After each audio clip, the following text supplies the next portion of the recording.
grand Mahamad Har Sinaï.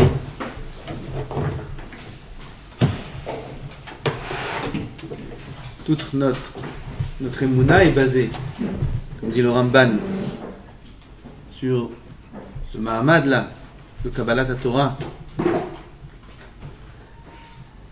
C'est écrit dans le Shulchan Aruch qu'il y avait des minagim de lire les 10 commandements tous les jours. Ça renforce dans notre cœur la émouna qu'Hachem nous a donné à Torah Har Sinaï, que la Torah est divine. C'est une grande paracha. Qu'est-ce qu'il faut tirer de cette paracha? À part la Seudat Yitro ce soir. Ah, les yeux, gars. À part le prix de la Aliyah des 10 commandements.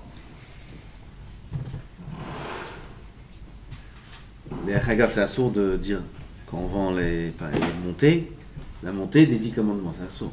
La semaine dernière, ils ont dit la montée de Shiratayam. C'est assourd, toutes les montées sont importantes. Toutes les montées, parce qu'on donne une importance à une montée plus qu'à une autre. Toutes les montées sont importantes. C'est assourd, c'est écrit dans les bosquets. Et Van Admour, j'ai oublié son nom, il montait que Mosif. Admour, le rave de toute la synagogue, toute la Kehila. On le faisait monter pas Shishi, même pas Shlishi, même pas Maftir, Mosif. Lui, il voulait monter que Mosif. Mosif, c'est quoi? C'est même pas une des 7 montées. Pourquoi? Pour montrer l'importance de monter à la Torah. Monter à la Torah, Mosif, c'est rien. Et non, ils veulent moins que Shishi, ils ne montent pas. S'ils n'ont pas réussi à l'acheter, ils n'achètent pas une autre. Donc. Az Mahamad Kabbalat Torah. C'est pas juste une paracha, c'est pas juste des événements qu'il y a autour. Aval, il faut bien être mitbonen, bien réfléchir. Qu'est-ce que c'est Kabbalat Torah? Parce que de ça dépend toute notre vie. Toute la raison pour laquelle on est dans ce monde, c'est Parashat Yitro. La Gemara dit dans Masechet Yoma, une Gemara qui est connue, Tano Rabbanan, Ani ve'ashir ve'rasha ba'in ladin. L'atid lavo, on sera jugés tous, on va donner des comptes. Tous, personne ne pourra passer au travers. Hu hayom ad-din, hayom agadol, hayom anora, hayom she'en lo pidyon. Tout le monde dit cette fille-là, hayom kippour, yom za'aka, yom ad-din. Pourquoi on travaille tellement dur tous les jours? Pour réussir à passer ce yom ad-din. Et tout le monde y passe. La Gemara raconte dans Yoma que Yom Adin, il y aura 3 catégories de personnes qui en réalité représentent le monde entier. Le monde entier est réuni en 3 genres de personnes, 3 catégories. Ani, Ashir et Racha. Donc le riche, le pauvre, le riche et le Racha. Le Racha, celui qui a du Yetzirara. Va se présenter le pauvre, on va lui dire pourquoi tu n'as pas étudié la Torah. Parce qu'on va faire défiler toute sa vie en un instant. Dans tous les détails. Avec les plus petites pensées cachées qu'il a eues dans son esprit à chaque instant. Tout ça en un instant. Donc on va dévoiler et faire dérouler toute sa vie. Et on va voir dans sa vie qu'il n'a pas étudié la Torah. Un petit peu là, un petit peu là. Il ne sait pas assez étudier la Torah. On lui demande pourquoi tu n'as pas étudié la Torah. La Gemara nous dévoile ce qui se passe. Oui, il faut y croire. Il ne faut pas faire l'erreur de dire, bon, la Gemara nous dévoile. Après, il ne faut pas dire, je ne savais pas. Oui, tu sais. Voilà, écoute. Je te dis maintenant ce qu'il y aura. Tu s'écoutes bien. Pas pour rien, Chachamim nous parle. C'est une braïta, c'est des Tanaïm. Omrim la'ani, pourquoi t'as pas étudié la Torah? Im omer, si il dit, il a des arguments. Ani haiti vetarot benzonotai. Il a un très très fort argument, le pauvre. J'étais pauvre. Pas de parnassa. Il fallait travailler. C'était dur. L'argent. En plus, j'ai travaillé très dur pendant des années. Tarot de parnassa. Qu'est-ce qu'on lui répond? On va lui répondre, est-ce que tu étais plus pauvre que Hillel? Hillel Azaken. On raconte sur Hillel Azaken que chaque jour, il travaillait un petit peu. À l'époque, tout le monde travaillait. Et il gagnait un tarpik. Tarpik, c'était le nom de la monnaie de l'époque. Une pièce. Quand je dis c'est un dinar. La moitié, il donnait au gardien du Beth Midrash. Le gardien, c'est celui qui fait attention, qui sait qui rentre, celui qui range, celui qui nettoie. La moitié pour le gardien. Et l'autre moitié pour sa famille. Et comme ça chaque jour.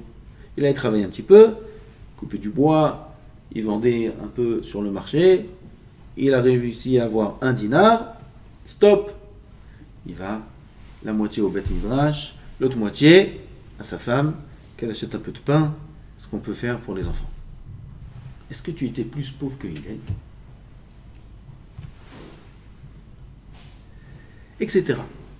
Donc, il ne sait plus quoi répondre. Le riche, on lui dit, pourquoi tu n'as pas étudié la Torah? Il le riche, j'avais des affaires. J'avais des affaires en Chine. Alehem Shalom. Les affaires en Chine. C'était à l'époque. On m'a montré une photo, un film d'un avion en direction de Chine. Hong Kong, c'est Chine, Japon, non. Un avion vers là-bas. Chine. C'est un Israélien. C'est un Israélien, il est en Israël. Il a des affaires là-bas.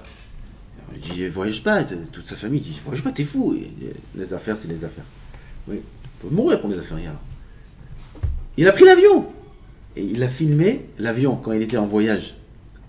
Le seul passager. Un avion Boeing de 300 personnes. Le film, j'ai vu.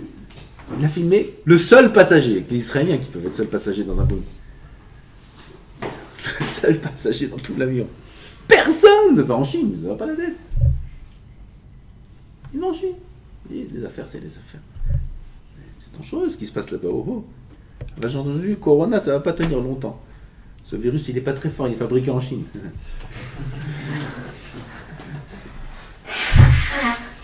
Alcool Panim. Il dit, je suis un homme d'affaires. J'ai des affaires, j'ai des usines, j'ai ça. Comment tu veux que je étudie? Ah, j'ai un petit peu par-ci, un petit peu par-là. On lui dit, est-ce que tu étais aussi riche que Rabbi Elazar ben Harsoum? On dit sur lui que son père, quand il est niftar, était tellement riche, il lui a laissé 1000 forêts sur la terre. Kenegdam, 1000 bateaux dans la mer. 1000 forêts, 1000 bateaux. C'est une fortune colossale. Et chaque jour, c'est pour nous ça, Rabotai. Il prenait Nod Shel Kemach, un peu de farine, sur son épaule. Il allait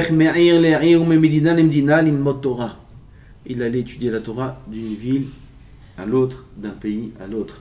Allez chez Tel Chacham, chez Hillel, chez Shammai, chez Rabbi Akiva, d'une yeshiva à une autre, pour apprendre toutes les formes de l'imoud qu'il y a. Il s'est occupé de ses forêts, il s'est occupé de ses bateaux. Non. Et pourtant, il avait de quoi être préoccupé. Racha. Racha, c'est quoi le Racha? Racha, c'est celui qui faute à cause du Yetzer Hara. On lui dit, pourquoi tu n'as pas étudié la Torah? Il dit, j'étais... Alors lui, il a une réponse originale. Lui, il dit quoi? Na'e Haïti, j'étais beau. Vetaoud Beyitzri, j'étais affairé à mon Yetzer Hara. Voilà. Hachem, tu m'as créé beau. Et quand on est beau, bah, c'est un problème. Aujourd'hui, même quand on n'est pas beau, c'est un problème. Et je suis occupé à Yetzer Hara. Comment tu veux que je m'assoie? Beth Midrash, Gemara, Yeshiva, comme vous, tzadikim ici. Qui c'est qui est capable de faire ce que vous faites? Yetzer Hara. Téléphone, sorti, il est parmi Nan, comme un chasseur. Et on lui répond quoi? Est-ce que tu étais plus beau que Yosef Hatzadik? Quand Akadosh Baruch Hu a déversé la beauté dans le monde, il a donné 1/10 de beauté pour toute l'humanité, 9 dixièmes que pour Yosef. Est-ce que tu étais aussi beau que Yosef? Nimtza. Et on raconte l'histoire de Yosef, oui, vous savez l'histoire de Yosef. Hillel Mechayev et Ta'anim. Hillel Mechayev. Comment on dit? Pas accuse, mais il y a un mot. Charge. Les pauvres. Rabbi Eliezer, Rabbi Elazar, les riches. Et Yosef Hatzadik, les Rechaim. Demande Sichot Moussa. Question très forte. Jusque-là, c'est les paroles de la Gemara. Je ne comprends pas. Quel rapport? Voilà, ça c'est la question en 2 mots. Quel rapport? Quel rapport? Tu me parles de l'humanité qui vient Beyom Hadin. Qui tu as pris comme référence? Hillel, Rabbi Elazar, Yosef Hatzadik. Quel rapport? Mais moi je suis loin d'eux, des années-lumière, des années-lumière, des ténèbres, tout ce que tu veux. Comment c'est même pas comparable. Yosef Hatzadik, tu peux me prendre comme référence pour m'accuser. Quel rapport? Hillel Azaken, tu peux prendre comme référence. Il a étudié la Torah. Et un jour il avait pas cette pièce. Il est parti sur le toit. Il y avait de la neige. Il a failli mourir. Moi je suis pas Hillel. Moi j'aimerais bien, mais je suis pas Hillel. Tu peux pas me prendre Hillel comme référence pour m'accuser. Comment la Gemara nous dit Beyom Hadin, et c'est ce qu'il y aura dans Rabotai. Je répète, c'est ce qu'il y aura. Si c'est écrit dans la Gemara, c'est exactement ce qui va se passer. Si on vient avec un de ces 3 arguments, qu'on sache ce qu'ils vont nous répondre. On va vous préparer d'autres. Parce que c'est ça qu'ils vont nous dire. Et on ne comprend pas. D'accord? Alors, on veut se préparer. On ne peut pas se préparer à répondre. Il faut se préparer à répondre, oui, j'ai étudié la Torah. Mais on ne comprend pas pourquoi celui qui n'a pas étudié la Torah, c'est ça la forme d'accusation qu'on a contre lui. Ici, Sichot Moussa, une réponse très simple.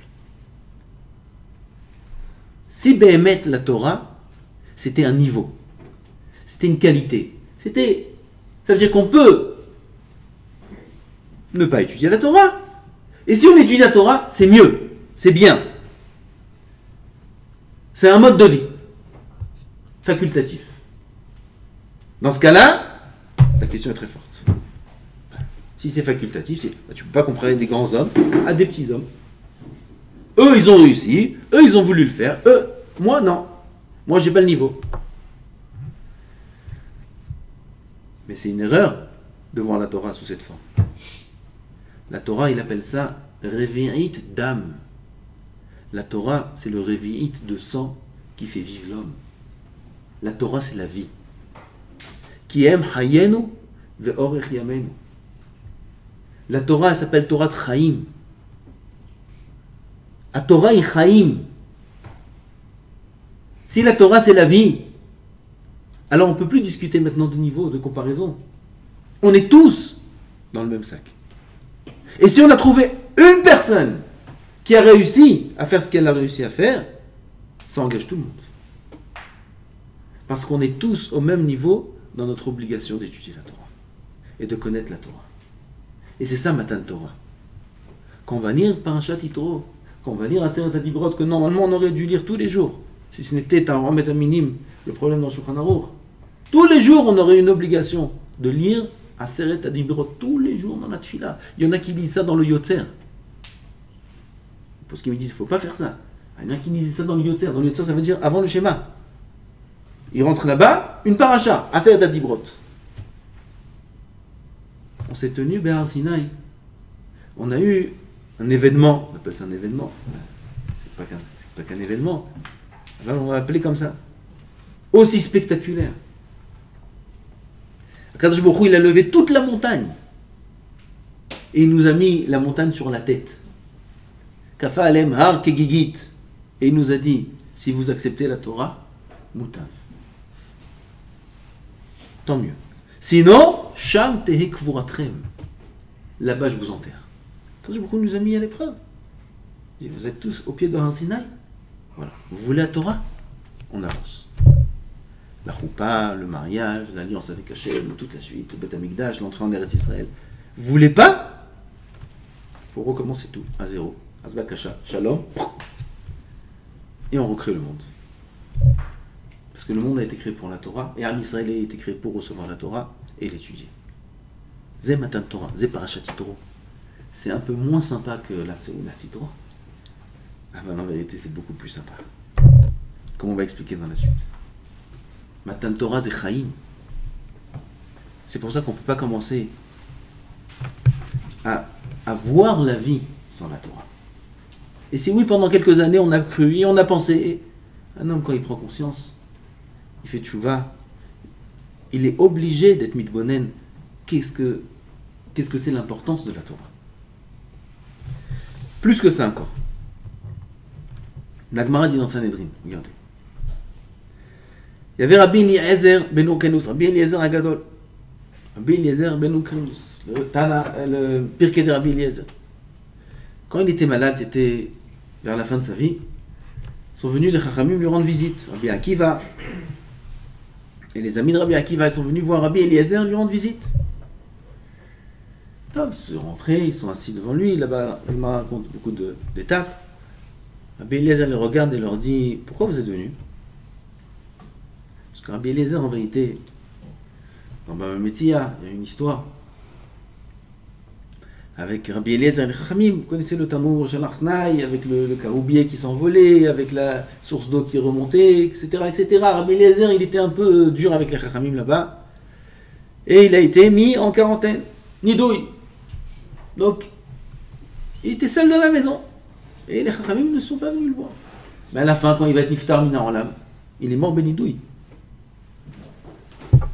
Sont rentrés les Chachamim. Le Rav il va partir, c'est le Rav de Rabbi Akiva, Rabbi Eliezer. Alors il leur dit, pourquoi vous n'êtes pas venus jusqu'à maintenant? Non, pourquoi vous êtes venus d'abord?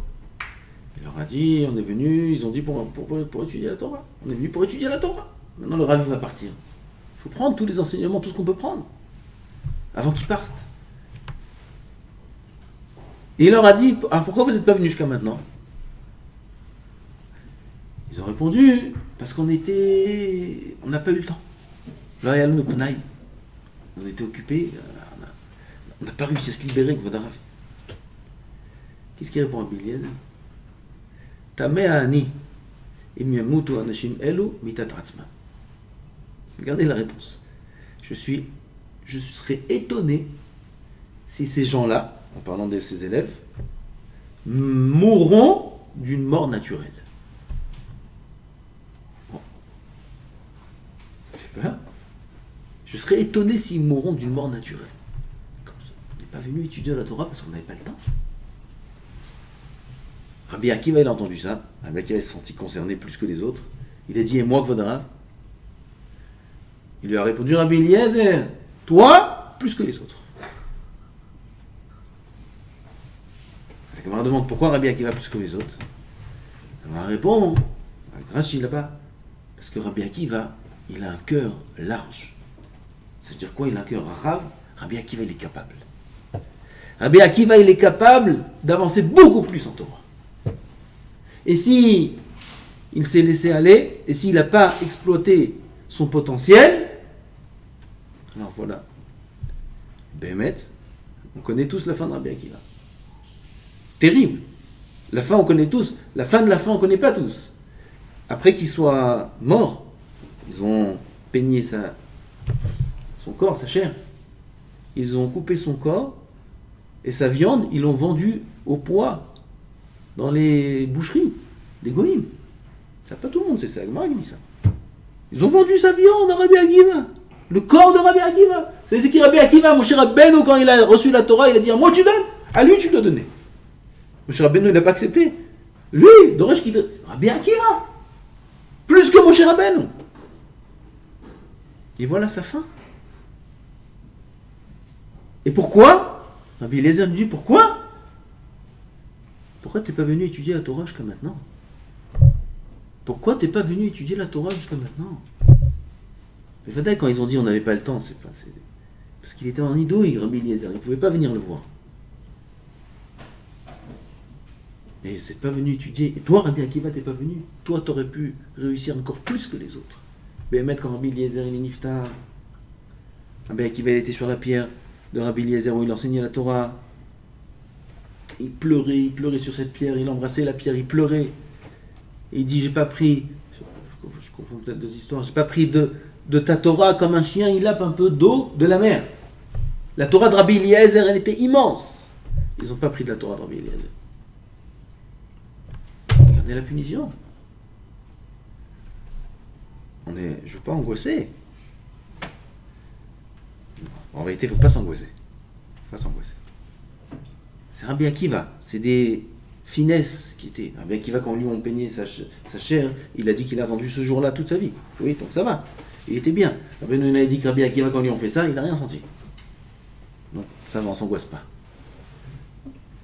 Mais quand même. Matan Torah Rabotai, quand on a reçu la Torah Be'ar Sinaï, c'est pas un événement une fois dans l'histoire, et maintenant chacun il peut faire sa vie comme il a envie. Chacun il peut étudier le temps qu'il a envie, il s'est décidé de faire une année de Shiva, après il décidera de faire autre chose. Ben, on peut toujours faire autre chose. On n'est même pas obligé de faire la Shiva. Mais on est obligé de recevoir la Torah. Ça, on est obligé. Où qu'on soit, quoi qu'on fasse, n'importe quel juif. Ani, il est taroud, bataille. On n'est pas en train de dire qu'un pauvre, il doit se libérer de toutes ses obligations, étudier la Torah, il va mourir. Non. Fais tes occupations. Mais le minimum. Un tarpik, un dinar. Un dinar, il dit Rabbi Israël Salanter. C'est combien? Viens, on réfléchit, c'est combien un tarpik? Calcul très simple, il fait. Il dit, ce chômeur-là, il recevait un demi-tarpik de Hillel. Donc, de chacun qui rentrait, il recevait aussi un demi-tarpik. Ce chômeur, il était riche. Attends, si chacun qui rentre, il me donne un demi-tarpik par jour. J'aurais d'être chômeur, je vais investir à la bourse. C'est un chômeur. C'est un chômeur, c'est un gardien de... Tu crois que tout le monde lui donne une grande somme? Et là, ça veut dire que tous les gens qui lui donnent un demi-tarpik par jour, il reste un chômeur. Pauvre. Donc c'est quoi un demi-tarpik? C'est rien du tout. Et il donne un autre demi à sa famille pour manger toute la journée. Qu'est-ce qu'il leur donne? Rien. Le strict minimum. Donc on n'est pas en train de dire, si on n'est pas comme Rabbi Akiva, bon voilà sa fin. Mais on est oui en train de dire, à Botaï, on va lire Parashat Yitro. Il y a Matan Torah. Vaïchan, Shali Israël, Neged Ahar, Ki Ish Echad, Belev Echad. Kadosh Baruch Hu s'est dévoilé, il nous a dit Anochi Hashem, on a tous entendu. On a tous vu les malachim, ils sont venus, nous ont couronné deux couronnes, Naase, Nishma. C'est pour ça qu'on a été choisis. Parce qu'on a reçu la Torah. Dans l'intention de l'accomplir, dans l'intention de l'étudier. Zéam Israël, c'est ça un juif. Une juive, pareil. C'est prendre sur nous le rôle de la Torah. Et dans l'étude, et dans l'accomplissement. Et Béhémet, c'est ridicule d'essayer de persuader quelqu'un d'étudier la Torah. C'est ridicule de faire un chiour pour dire comment on est obligé d'étudier la Torah. Qui la Torah, Pikoudé Hashem Yesharim, mais ça me relève. La Torah c'est bon. La Torah c'est Mesameach. La Torah ça donne la simcha. Le pasuk témoigne. Pikoudé Hashem Yesharim, mais ça me relève. Quand on s'assoit à étudier la Torah, normalement notre lève, il doit être Sameach. Lève Sameach. C'est plus que simcha. Simcha ça peut être extérieur. Simcha ça peut être dans la tête. J'ai la tête Sameach. Extérieurement je suis Sameach. Intérieurement si on on gratte un peu, on fouille un peu, on verra un peu de tristesse. Là, quand le lève, il est saméach. Alors tout le corps, il est saméach. Mais samché lève. La Torah, c'est censé les saméach, ta lève. Non? Qui c'est ici quand ils se sont étudiés Seder Bet, Seder Aleph, Seder Bet, on va dire. Ils sentent que la Torah, c'est mes saméach, lève. Allez, 3h30. Puis David, il réveille. Non, allez, debout. Ah. Il fait froid, pleuve. Après, bon, il s'est levé, bon, Hachem, il s'est levé. Même celui qui se lève, il vient rapidement. Il vient ouvrir la Gemara. Moi, je sens comme ça, à 3h30, la Gemara, elle pèse 100 kilos. Bon, tu dis, l'œil un peu fermé encore. Rabbi dit là, le cours, alors, Megillah, alors il remet Megillah, vous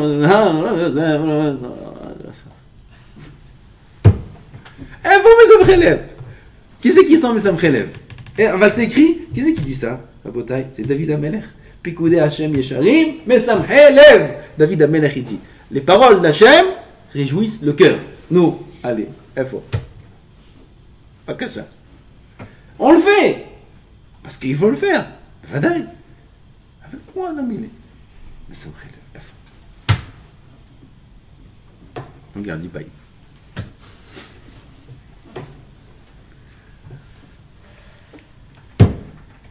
Aïe, aïe, aïe. Il y a écrit Asket ou Shema Israël, Hayom Azen Yet Aleram. Asket ou Shema Israël. Asket. Écoute bien, Am Israël, Vaishma Yitro. Écoute. C'est tout un Inyan Lashmiya. Hayom Yet Aleram. La Gemara demande, Chazal il demande, ça c'est un pasuk dans Dvarim. Mais c'est Hayom Yet Aleram. Aujourd'hui tu es devenu un peuple. Comment aujourd'hui? Ce pasuk il était dit la 40e année dans le désert. 38 ans après Matan Torah. C'est pas Hayom, c'est Kabbalat Torah. Mais c'est Hayom. Dit Chazal, Hayom Yet Aleram. Chaque jour, un homme il doit sentir qu'il a reçu la Torah. Tu lis la chaîne. Et la mettra chez Haviva Torah Lomdea. La Torah, elle est chérie par ceux qui l'étudient. Bechol Yom Vayom, chaque jour. Ke Yom Shenitna Mehar Sinai. Quand est-ce qu'on arrive à un niveau où la Torah, elle est chère à nos yeux? Si on comprend que la Torah, elle est donnée aujourd'hui comme Har Sinai. Aujourd'hui, c'est Matan Torah.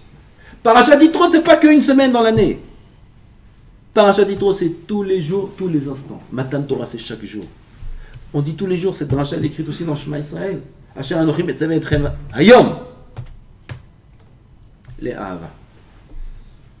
Hayom, il dit Rashi, Yu Be'enecha, comme si ça a été donné, Kol Yom Vayom. Kol Yom Vayom, Yu Be'enecha Kachadashim. Comme si c'est nouveau. Le même enseignement, la même masechet, tu l'as fait 100 fois. La même histoire, la même dracha. Parfois, il y a un rav, il vient, il fait une dracha, on est là, on a une dracha, il commence, il y a écrit dans ma séchet. Ah ouais, je connais ça, je la connais cette dracha, je connais cette mara, je connais. Bon, allez, il prend un livre comme ça, il fait des choses, il dort. Celui-là, jamais de la vie, il arrivera à une sipra dans la Torah. Le même passou qui doit nous réjouir, comme si c'est la première fois qu'on l'entend. Hayom, yu benecha, kol yom vayom kechadashim. Chérir la Torah, aimer la Torah. Qu'est-ce que ça change si je connais pas? Même si j'ai fait 1000 fois, je connais 100 fois la même dracha. C'est des paroles de Torah. Moi, je vois ça avec des chamim, Baruch Hashem, Zachiti, devant ça tous les jours. Des chamim qui aiment chaque mot de Torah, qu'on connaît déjà 1000 fois. Comme si c'est la première fois. זה חביבה, מפני מה חביבה התורה לומדיה ללמדך שחביבה התורה לומדיה בכל יום ויום כי יום שניתנה מהר סיני. De cette façon, un homme il arrive à la simcha dans le limud Torah. Chaque jour c'est nouveau, chaque jour c'est Matan Torah, chaque jour je suis connecté avec Hachem, chaque jour Kadosh Baruch Hu me donne la Torah à nouveau. Chaque jour j'ai les nouvelles mitzvot, chaque jour j'ai tefillin, à nouveau. Chaque jour une femme elle a la tzniut, le Shabbat, le chinour. Tout, c'est nouveau, c'est nouveau. Pas toujours la même chose, la routine, toujours la routine, toujours comme les Chinois, toujours la même chose. La même chose. Comment ça s'appelle? On en a marre de faire la même chose.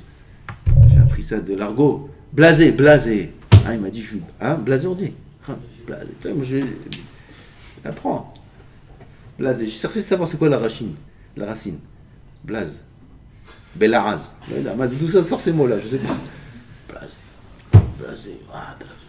Il cherche des nouvelles choses à faire. Il faut changer, il faut des vacances. Toujours au même endroit, il faut un autre endroit. Il faut changer de. Il trachout. Trachout dans la Torah aussi. Pas de problème. Il fait la trachout dans la Torah aussi. Un homme, il arrive à ça. Il arrive à la simcha. Et la simcha, Rabotai, dans la Torah, c'est ça le secret. C'est avec ça qu'on réussit. Il y a écrit dans Yaakov, on termine. Yaakov Avinu, il a fait la guerre avec le Malach, l'ange de Esav. Il y a écrit dans le Pasuk, Rav amène ça ici. Vaya kilo yachollo. Vaya kilo yachollo. Le Malach ne pouvait pas atteindre Yaakov. Vaïga bekaf yerecho. Il a touché sa hanche. Va teka kaf yeregel Yaakov.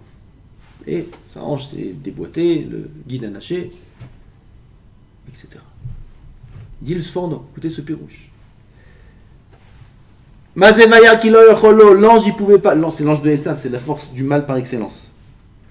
En guerre directe avec Yaakov. Mazelo yacholo, pourquoi l'ange ne pouvait rien faire contre Esav? L'ange d'Esav ne pouvait rien faire contre Yaakov. Les rov dvekuto tamid b'Hashem. Yaakov Avinu, il est toujours avec Hachem. Toujours avec Hachem, toujours. Quand quelqu'un est toujours avec Hachem, on ne peut rien contre lui. On a dit la Zgoula. En milvado. La Zgoula du Rav Chaim Mivologine. En od milvado. Quand un homme il est attaché à Hachem, personne ne peut, même pas l'ange d'Esav. Il ne peut rien lui faire. Vaïga bekafirecho. C'est quoi Vaïga bekafirecho? C'est quoi le yerech, la hanche de l'homme? La hanche dans le Chazal, ça fait allusion à la descendance. Bera kara d'avouaou. Enfin, c'est la hanche du père. Il lui a commencé à parler de sa descendance. Yaakov Avinu, toi t'es un tzaddik, il lui a dit, l'ange d'Esav. Tes enfants aussi c'est tzaddikim. C'est tzaddikim. Viens, je te raconte un peu ce qu'il y aura après.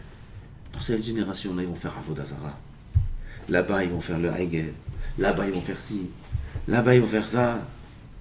À Ben Yehuda, ils vont faire ça. Et à Tel Aviv, il y aura comme ça. Comme ça, il a commencé à raconter Yaakov. Yaakov, il a entendu tout ça. Aïe, aïe, aïe, comme ça, à Israël. Comme ça, mes enfants. Ils vont être comme des goïms. À Tel Aviv. Dans des pays, Bar Minan. Comme ça, mes enfants, ils vont être là-bas. Aïe, aïe, aïe, aïe, aïe. Yaakov Avinu, il a eu un peu de tsar. Il a eu une tristesse. Quand il a entendu ça, cette tristesse-là a fait une déconnexion avec Hachem, parce que la Shrina ne réside sur l'homme que dans la Simcha. Regardez comment il est chacham, le Yisraël. Il a réussi à lui enlever sa Simcha. Sa Simcha a entraîné une déconnexion. Il est plus connecté. Alors, il est vulnérable. Vulnérable. Hop, va teka kafirechia. On va dire simcha. La simcha dans la Torah, elle protège du Yetzer Hara. Quand un homme il est sa mère dans le Limud Torah, ça ne suffit pas d'étudier la Torah de manière plate. Mitzvat anashim melumada, melamed, habituel, de manière comme ça. Ça, tu fais dans le travail, ça, pas dans la Torah. Quand un homme il étudie la Torah besimcha, il est invincible. Le Yetzer Hara ne peut pas l'atteindre. Il est davouk avec la Shrina. Il dit Or HaChaim HaKadosh. Pourquoi Yaakov, parfois on l'appelle Yaakov, parfois on l'appelle Israël. Il y en a dans la Torah. C'est même pas il n'y a pas d'ordre. Une fois tu vas voir comme ça, une fois tu vas voir comme ça. Même dans le Navi, une fois on va l'appeler Yaakov, une fois Israël. Une fois Yaakov, une fois Israël. Pourquoi? Après que son nom a été changé, Israël. Alors Israël, comme Abraham. Après qu'il a été appelé Abraham, on voit Abraham. Plus que ça, celui qui dit Abraham, au verbe berasser. C'est un interdit. Il y a quelqu'un qui s'appelle Abraham, tu lui dis Avram. Personne ne s'appelle Avram. Sarai. Il dit ce nom, ça va, c'est fini. Ah, Yaakov aussi. Yaakov, après qu'il a été appelé Israël. Israël, quoi? Pourquoi après il est encore appelé Yaakov? Dit, oh, Haïm Akadosh, Quand Yaakov Avinu, il était Betsaar, il s'appelle Yaakov. Quand Yaakov Avinu était Besimcha, il s'appelle Israël. Voilà le changement. Alors il explique c'est quoi le mot Israël, c'est quoi la racine du mot Israël, c'est quoi la grandeur d'Israël. Ça c'est la Simcha Rabotai, la Simcha. La Simcha, un homme il s'appelle Israël. Et avec ça, il dit le pasuk, quand Yaakov Avinu il était malade, et on est venu à dire à Yaakov que Yosef vient lui rendre visite, avec ses deux enfants, Ephraim et Ménaché. Vayugal le Yaakov, vayomer, ine bincha Yosef ba, elecha, vaitrazek, Israël. On a dit à Yaakov, pourquoi on l'appelle Yaakov? Parce qu'il était malade. Il allait mourir ce jour-là. Il était juste avant sa mort. Il était Betsar, il était fatigué, il était malade. Comment il s'appelle? Yaakov. Il y a Yosef qui arrive. Vaitrazek, Israël. Il dit le Rav ici, Vaitrazek pour devenir Israël. C'est-à-dire Nitrazek pour être Israël. Il faut du rizouk dans le Limud Torah. Il faut du rizouk pour atteindre la simcha. La Torah ne s'étudie que Besimcha. Que Besimcha, Rabotai. Il faut faire attention à ça. Pikuda Hashem Yesharim Mesamchei Lev. Torah Hashem Temima Meshivat Nafesh. La Torah a été donnée pour la simcha. On apprend de ça des halachot. Qu'on ne peut pas dire que le hadas c'est telle sorte parce qu'il y a des épines là-bas. Alors que ça correspond exactement à la définition du hadas dans la Torah. Mais on ne sait pas c'est quoi hadas. Hadas, on sait c'est quoi. Aval anaf et avot qui est écrit dans la Torah, on ne sait pas c'est quoi. Un arbre qui ressemble à une chaîne. Bah, il y en a plein. C'est lequel? Il y en a un, c'est bidou que ça. Mais il a des épines. La Torah dit c'est pas ça, c'est pas possible ça. Khazali, c'est pas ça, c'est sûr. Bah, pourquoi c'est sûr? Qui t'a dit? La Torah t'a dit prends un hadas avec des épines, makara. Mets des gants. Bah, coupe les épines, makara. C'est ce qui est écrit dans le passage, qu'est-ce que je te fasse? Impossible! Derachea, dans quel noam, le chon et tivoter shalom. La Torah, c'est agréable. La Torah, c'est shalom. La Torah, c'est noam. C'est pas possible que la Torah nous dise de prendre une espèce pareille, où il y a des épines. C'est pas possible. C'est où cette Torah? Où cette Torah? Comment c'est bon la Torah? Si seulement on sait être mitbonen dans cette paracha, il faut être mitbonen dans cette paracha. Mazé Mahamad dans Sinaï, quel amour il y a entre nous, Hachem. Il y a un Shita Mekubetset qui explique là-bas toute la halachot de Nisouin, toute la halachot du mariage, de tous les psukim. La halachot du mariage, la choupa, les kiddushin, arrête Mekudeshet li, ça, tout ça dans les psukim. C'est un vrai mariage. Un vrai mariage, Matan Torah, un mariage mamash avec Hachem. C'est une alliance. Un mariage, c'est sa mère. Peut-être c'est sa mère. Ah, parce que le Khatan, il dit je vais enterrer la canne à souris. Il aime sa femme.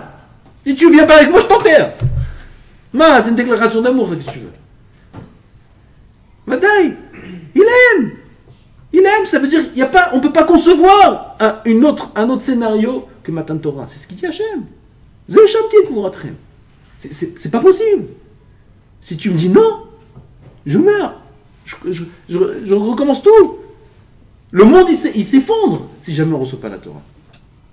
C'est Matan Torah, c'est ce qu'on va lire Shabbat. C'est pas un chapitre. Et c'est pas que Shabbat, c'est tous les jours. Kol Yom Vayel, c'est pour ça que la Torah elle est chaviva l'omdea. La Torah elle est chère à ceux qui l'étudient, ceux qui arrivent à atteindre ce niveau-là, de chérir l'étude de la Torah, de chérir l'accomplissement des mitzvot, parce qu'on prend conscience du lien profond qu'on a avec Hachem à travers la Torah. Et chaque jour, chaque passou, chaque sougia, chaque seder de limoud, chaque fois qu'on ouvre la Gemara, c'est vrai que c'est dur, mais c'est bon, ça doit être doux. Ça doit être agréable à notre bouche, dans notre cœur.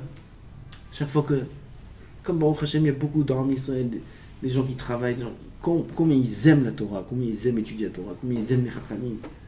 Il y a Baruch Hashem, il y a beaucoup de tzadikim, Kadosh Baruch Hu, ils ne considèrent pas moins que des grands rabbinim même. Peut-être même plus parfois.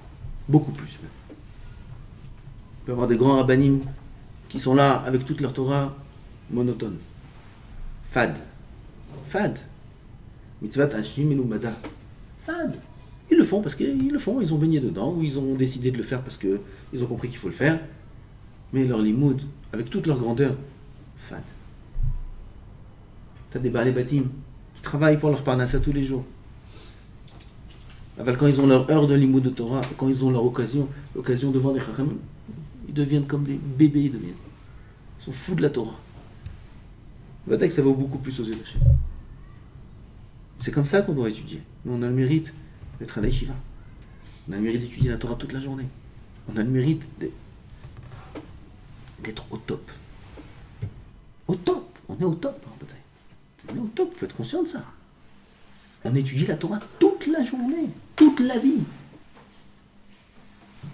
Combien il faut qu'on soit joyeux? Combien il faut qu'on ait de remerciements envers Hachem? Qu'on a reçu cette Torah. Tous les matins on dit Asher Bachar Banu Mikol Ha'amim Venatan Lanu et Torato. C'est écrit, cette bracha-là, c'est écrit dans la Gemara. Elle est la plus chérie de toutes les brachot. Et le car, c'est pour ça qu'il faut dire les deux. Asher Bachar Banu et la bracha d'avant. Asher Bachar Banu Mikol Ha'amim, dit Mishamura, il faut faire beaucoup de kavana, il faut avoir dans cette bracha-là. Asher Bachar Banu Mikol Ha'amim Venatan Lanu et Torato. Tous les matins on fait cette bracha. C'est pas un srout, Natanano et Torato. Et nous, à la yeshiva, on fait que ça toute la journée. Tu dis la Torah. Il faut être mis dans les psukim de paracha. De quelle manière Akadosh Baruch Hu nous l'a donné? Qu'est-ce qu'il demande de nous? Comment on doit l'étudier? Comment on doit aborder l'étude? Comment on doit se renforcer dans l'imout? Comment on doit être sa mère? Comme si on a reçu la Torah Behar Sinai chaque jour. Chaque jour. Ça c'est dans l'étude. Dans l'accomplissement, chaque juif aussi. Chaque juif, chaque homme, femme. N'importe qui. Dans l'accomplissement des mitzvot, aussi on doit avoir une grande simcha. C'est notre vie. Voilà Gemara dans Yoma, avec lequel on a commencé. Tout Am Israël, quand ils vont se tenir, Yom Adin, on n'a pas d'argument. On n'a pas d'argument parce qu'on a des exemples dans Am Israël qui vont nous contredire. On n'a pas d'argument. Ni le riche, ni le pauvre, ni le Yetzer Hara, ni le rachat. Personne. Pourquoi? Parce qu'on est dans ce monde pour étudier la Torah. On est dans ce monde pour accomplir la Torah. Uniquement pour ça. Tout le reste, c'est accessoire. Tout le reste, c'est qu'un moyen. L'argent, les biens, le matériel, la maison, s'il faut une voiture, s'il faut 2 voitures, s'il faut 10 voitures. Tout ça,